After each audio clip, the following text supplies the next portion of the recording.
Henri a dit l'essentiel.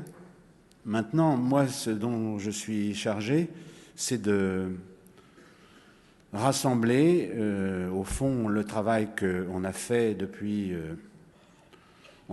plusieurs années, mais surtout cette dernière année, au sein du Conseil de prospective, pour essayer de vous montrer dans un schéma qui est finalement forcément simpliste, mais autant que possible plus simplifié, tout un grand nombre de tendances qui, en fait, vont dans certaines directions. Et la méthode qu'on a choisie, c'était de le rassembler sous forme de scénario. Alors, vous voyez cette première diapositive où il est écrit un scénario inexorablement européen. Hier, vous ne l'avez peut-être pas entendu, mais David Cameron a fait un discours sur l'Europe en disant grosso modo que son pays ne voulait pas, en tout cas c'est pas aussi simple que ça, mais qu'en tout cas il voulait remettre en cause l'européanisation de manière radicale. Et l'exemple qu'il a pris, c'était la directive sur le temps de travail. Eh bien, nous, on pense que les pays européens, les pays de l'Europe, de l'Union européenne, et il y en aura peut-être plus qui vont se joindre, en tout cas il y en a un qui est là aux portes, ont un avenir commun. Et ça passe par deux aspects, et la Grande-Bretagne aussi d'ailleurs, quoi qu'elle en veuille. Le premier aspect, c'est la coordination macroéconomique et budgétaire. L'ensemble de l'interdépendance de ce groupe de pays est quelque chose qu'on ne remet pas en cause. Et on pense aussi que, et ça a été largement déjà dit hier, le droit de l'Union européenne et le grand marché jouent un rôle tout à fait essentiel. C'est pour ça qu'on peut regarder les trois scénarios avec 4 dimensions. Vous allez voir le premier scénario. Donc, on l'a appelé le scénario du statu quo, et on pense que c'est un scénario transitoire qui va aller soit vers le deuxième, soit vers le troisième que je vais vous présenter.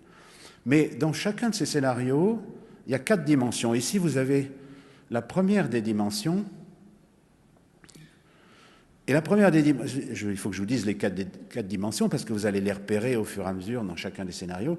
La première des dimensions, si vous voulez, c'est la dimension de la coordination macroéconomique et politique en Europe. La deuxième dimension, on la verra après, mais là je vous le dis, c'est la question du choix qui a déjà été évoqué et expliqué par Henri, entre protection sociale universelle et ciblage. La troisième des dimensions, c'est ce qui a déjà aussi été évoqué par Henri, il a appelé ça welfare pluralism, je crois, enfin disons que c'est le mélange des éléments qui constituent le système de protection sociale. Et la quatrième dimension, c'est au fond l'évolution de la solidarité. Alors revenons au premier scénario, c'est celui donc dans lequel on est déjà. Et on pense que ce scénario, si on est dans le statu quo, ça veut dire qu'on ne bouge pas radicalement, mais on pense que ça aboutit à une dégradation. Alors, sur le premier niveau, vous l'avez là écrit, nous avons les politiques d'austérité, nous avons un fédéralisme qui est limité, et forcément, on a ce qu'on observe dans notre pays comme dans les autres, certains autres pays ont été cités par Henri, on a une dégradation de la protection sociale. Et comme on est dans une situation d'injustice, ça a été montré aussi par les grandes publications récentes d'économistes renommés, comme Stiglitz, l'injustice sera maintenue, parce que si la protection sociale se dégrade, elle sera même éventuellement aggravée. Et l'aggravation, elle porte dans ce système de protection sociale, principalement sur l'assurance et les grands programmes publics. Deuxième étage du scénario. Comment est-ce que ça se présente du point de vue de ce couple droit commun, universel ou ciblage? Eh bien, par rapport à l'histoire longue durée en France, dans ce scénario, on va progressivement rompre avec l'universalisme. On va progressivement rompre avec le droit commun et on va s'orienter vers l'idée qu'il y a un filet de sécurité minimal, qui est d'ailleurs couplé avec les droits fondamentaux, je reviendrai là-dessus. Et on défend ça pour des raisons d'efficacité, mais aussi pour des raisons de traitement des plus pauvres, parce que c'est ceux qu'il faut d'abord servir. Et en même temps, on dit, mais attention, ce n'est pas de la protection sociale passive, mais il faut activer. Activer ce mot tout à fait détestable, selon moi, activer les pauvres, comme si les pauvres étaient des objets. Ça, c'est le deuxième étage. Le troisième étage, c'est à quoi ça aboutit en matière de welfare mix ou de mélange de protection sociale. Eh bien, ça aboutit à un mélange qui est dominé par marché et assurance. Et ça aboutit à une marginalisation de l'économie sociale et solidaire qui est si chère à l'UNIOPS et au mouvement associatif. Et ça aboutit d'ailleurs à sa commercialisation ou sa marchandisation. On a déjà évoqué ce thème. Et puis, il y a des niches d'entreprises sociales qui naissent avec des petites expériences marginales, comme les expériences qui ont été lancées dans la foulée du Haut-Commissariat aux solidarités. Dernier étage, et c'est l'étage de qu'est-ce qui se passe en termes de solidarité. Eh bien là, on a pointé un thème tout à fait essentiel, c'est la montée de l'hostilité xénophobe. La xénophobie est un danger radical.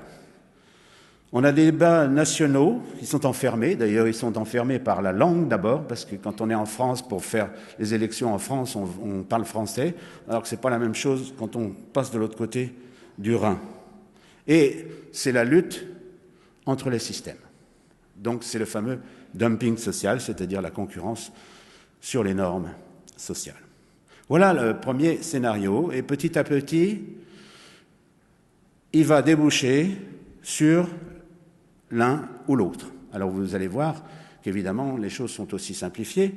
On arrive au deuxième scénario, c'est celui qui est marqué par le fait qu'on a changé de politique économique européenne et on a changé aussi au niveau de la fédéralisation. On est plus fédéral. Et là, c'est ce changement qui permet de libérer une marge pour une autre politique économique. Il n'y a pas forcément d'immenses transferts au niveau de l'Union européenne. Ce n'est pas des masses keynésiennes. Il peut y avoir un transfert de ressources relativement modeste qui joue un rôle essentiel. Et c'est pour ça qu'il faut évidemment d'autres ressources, d'autres formes de financement. Je ne suis pas économiste, donc je ne vais pas rentrer dans les détails. Je pense que certaines choses ont déjà été évoquées hier en atelier, notamment avec les taxes sur les produits financiers, avec les impôts dans le domaine du financement de l'action pour l'environnement.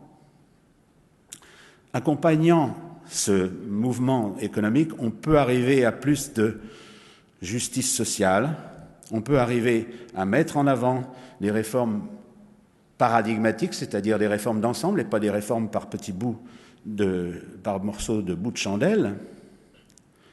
Mais il y a une dimension qu'il ne faut pas oublier, c'est qu'il faut fédéraliser. Alors c'est une fédéralisation lente. De toute façon, la fédéralisation rapide, ça n'existe pas. On est 60 ans d'Union européenne et on a vu hier que le niveau européen était encore quelque chose de modeste. Alors au niveau numéro 2, c'est-à-dire quelle doctrine au fond?